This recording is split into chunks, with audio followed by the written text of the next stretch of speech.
Hello, I am a single woman in my 60s. Since childhood, I held on to the belief in a reciprocal philosophy, thinking that my hard work and dedication would be met with equal effort in return. This mindset extended to my relationships, where I believed treating others kindly would result in receiving kindness in return.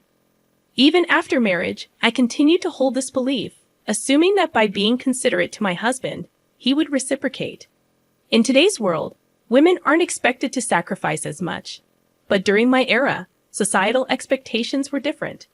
I willingly made sacrifices for my husband and children, confident that my efforts would contribute to future happiness. However, my marriage and family life didn't unfold as expected. Despite my early mornings and diligent work for the family, complaints and mistakes overshadowed appreciation. At that time, no one mandated that I live this way. I was an ordinary person who married a coworker 4 years my senior due to societal expectations. Despite the societal norms for married women to quit their jobs, I became a full-time housewife after giving birth to my daughter. I had no regrets. I believed it was a natural course of action for family life. Though my life wasn't glamorous like TV dramas, it felt easy and stable. Around my daughter's 9th grade, tragedy struck when my mother passed away suddenly from a heart attack. While mourning her loss, I discovered my husband's affair. In the midst of my grief, he found joy elsewhere, becoming uncaring and eventually demanding a divorce. Despite my determination to avoid divorce, my husband's behavior became unbearable. Divorce wasn't as socially acceptable back then, and despite an irresponsible and unkind husband, I resisted the idea. Looking back, I realized my naivety, but more was at stake. My daughter, witnessing the turmoil, felt the impact. Despite my refusal to divorce, I found myself in a deeply miserable situation. During a heated argument about our impending divorce, my father unexpectedly visited. Witnessing the distress in our relationship, he offered me a place to live and encouraged me to leave my husband, taking my daughter with me. Having recently lost his wife and observed his daughter in an unhappy marriage, my father convinced me that persisting in such a difficult situation was futile. Feeling the weight of his concern, I yielded to my husband's request for a divorce. In return, my husband provided me with $3,000 in cash. With my father's support, I secured a 2-bedroom townhouse to live in with my daughter, starting anew. I anticipated the need to work hard to support my daughter, fearing judgment from society for being a divorced woman with a daughter.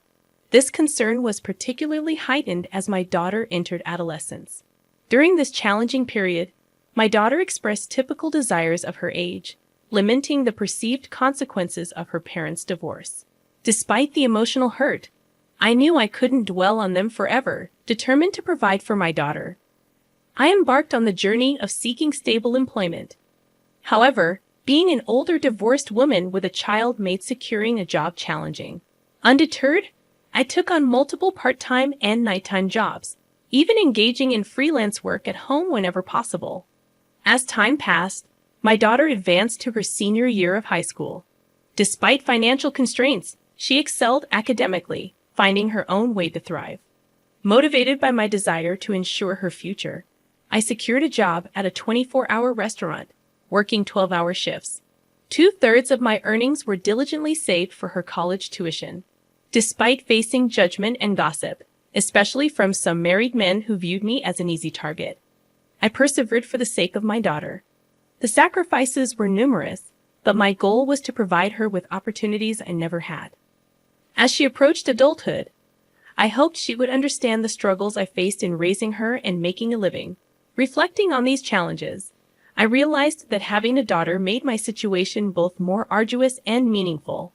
She became my anchor, giving me the strength to endure and persevere through life's challenges.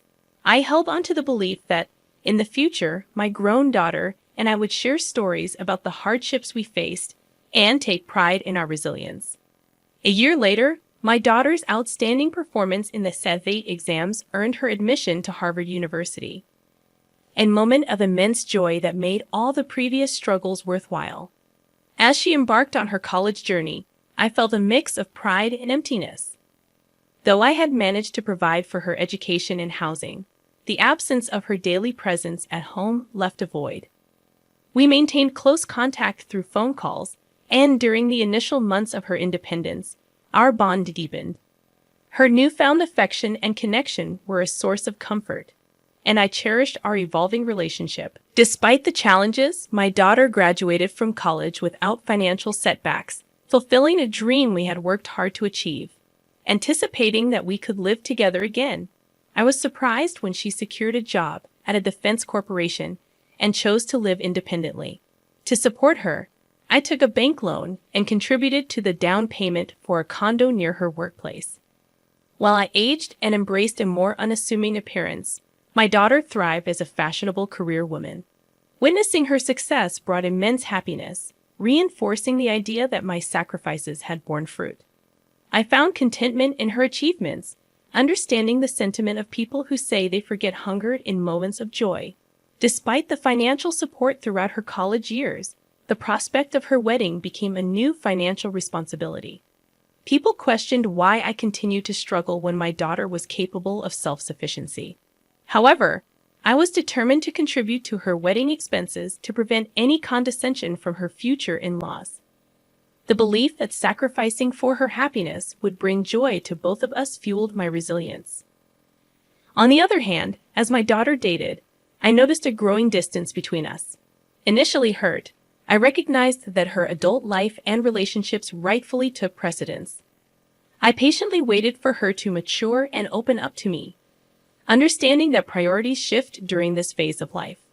However, on her 27th birthday, I looked forward to celebrating with her. Yet she made it clear that she had plans with someone named Michael and dismissed any preparations. While she may have intended to convey that I needn't go to any trouble, I couldn't help but feel hurt. It was her birthday, a day that held immense significance for me as the day she was born, and her apparent indifference stung deeply. It was challenging to comprehend why my daughter considered spending money on her birthday a waste, given the tight budget.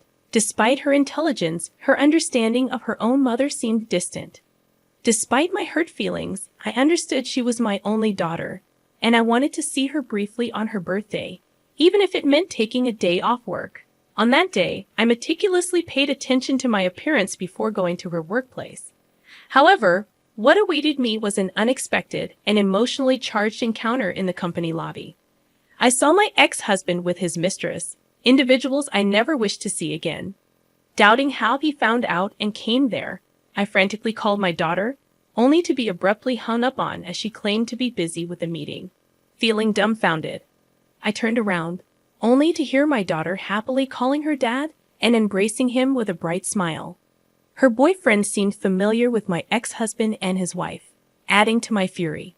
In that moment, I felt betrayed, as if the whole world conspired against me. Drained of meaning, I hastily left the scene. Reflecting on that day, I felt the desire to confront my daughter and ex-husband, but an overwhelming urge to escape prevailed. Despite my inner turmoil, I couldn't muster the courage to call my daughter. Unexpectedly, my daughter showed up at home one day, announcing her decision to get married and handing me an invitation card. The surprise turned into shock when I saw the names on the card. Although she was my daughter, I felt an intense urge to throw her out of the house.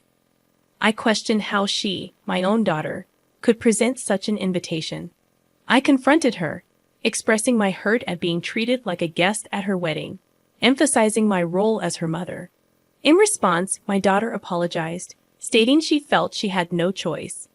Despite her desire to marry Michael, she faced scrutiny from his parents over every detail about her. The situation left me grappling with complex emotions, torn between hurt and the desire to understand my daughter's perspective on her life-changing decision. The revelation from my daughter about her concerns regarding my divorced past and the challenges of being a single mother struck me deeply. She explained that revealing this truth could jeopardize her chances of marrying her boyfriend, as her potential in-laws might disapprove. In the face of this revelation, I couldn't help but express my frustration, reminding her of the sacrifices and struggles I endured to raise her, work at a restaurant, and fund her education. My daughter's response. However, her response stunned me. She dismissed the past, stating that her father and his new partner, the woman who played a role in breaking our family, had already met with her future in-laws.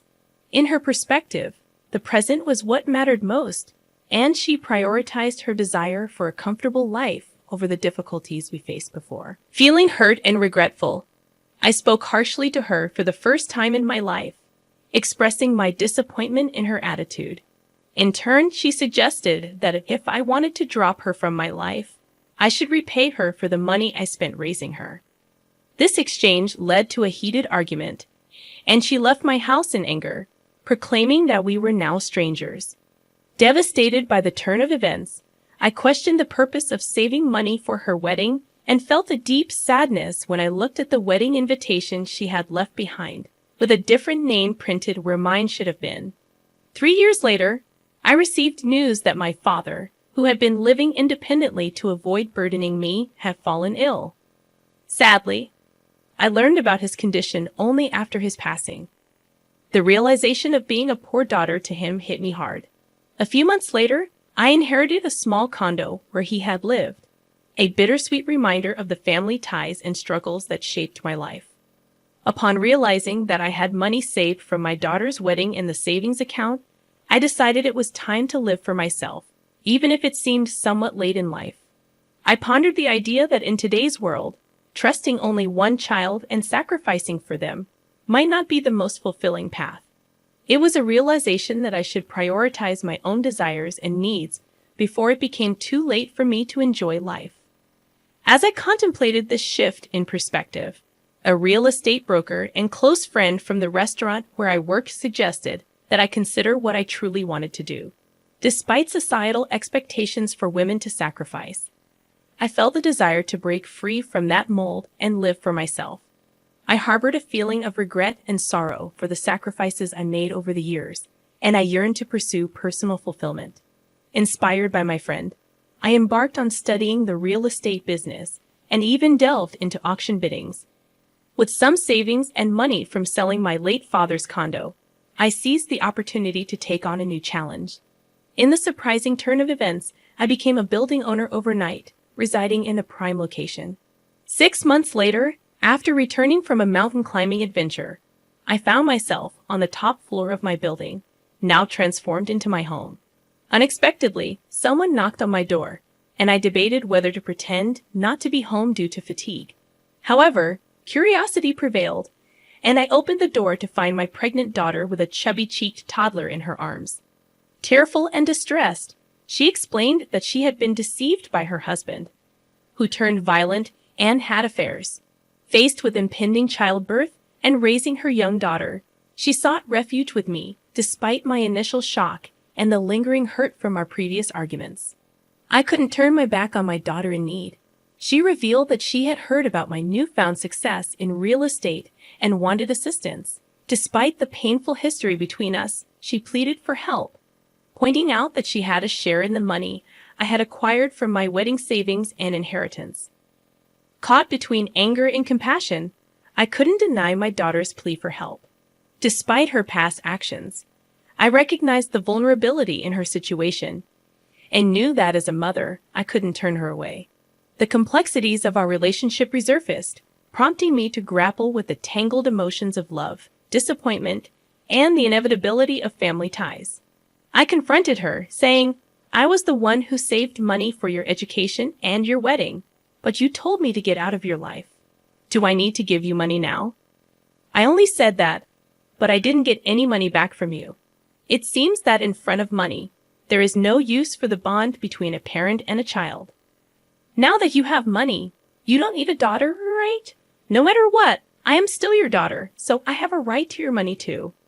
I was once very proud of you, thinking that it was because of me that you were able to attend Harvard. But now I see that it was all in vain. I guess I was too busy making a living that I couldn't teach you to be a decent human being. I raised you as someone who is so selfish and can only think of yourself. I don't plan to give you 1 penny, so you can either go back to your husband or your wonderful father. You are too mean. Could you abandon your own daughter? Do you think other people would care for me at all? That wife already ran off with the money, and he has disappeared trying to look for her. If you abandon me, I'll become an orphan. Now I have a child and I'm pregnant, so how could you be so mean to me? Would you be happy if I died like that? When she screamed at me, I couldn't put up with her any longer, so I took out all the money I had in my wallet and threw it at her. Since you are acting so pathetic, I'll give you that. However, never come back to my house because I won't let you in. There's something that I learned in the meantime, just that your life is important. Now my life is important. You cannot put me in and out of your life at your whim. I coldly let my daughter and her child out of my house. Of course, I would not feel good about it since she was my daughter after all. However, I couldn't accept her because she still was as selfish as before, and I couldn't bury the past. However, I felt sorry for my little granddaughter, who was innocent and got kicked out together with her mom. After that, my daughter was too proud and never came to see me again. To be honest, I knew that she was such a daughter. So, has she repented for her past acts and begged me for forgiveness out of a quest? Pretending I was reluctant, but would have found ways to punish her wayward husband. But I was so disappointed that if she erased me from her life to marry her husband, she should have lived happily. Why did my husband and my daughter turn out that way, even though I lived a hard life? Now I see that the only person who is living a life the way I want to is only me alone. Thus, if anyone is living a life like I did on behalf of others, I want to say this one thing for sure. No matter how strong your relationship is with another person, be sure to take care of your life first. Even if everyone in this world betrays you, you will not betray yourself. In the end, happiness is not what you do for others, but what you do for yourself. I want to give that message through my story here. Even though it may seem like a life that's only felt half, I plan to try to fill that remaining half from now on for complete happiness. Thank you for listening to my story. I hope all goes well for you today, and good fortune will be with you. Please cheer for me and write your comments of wisdom in the comments section. Pressing like and subscribing is a big help to me. Have a wonderful day.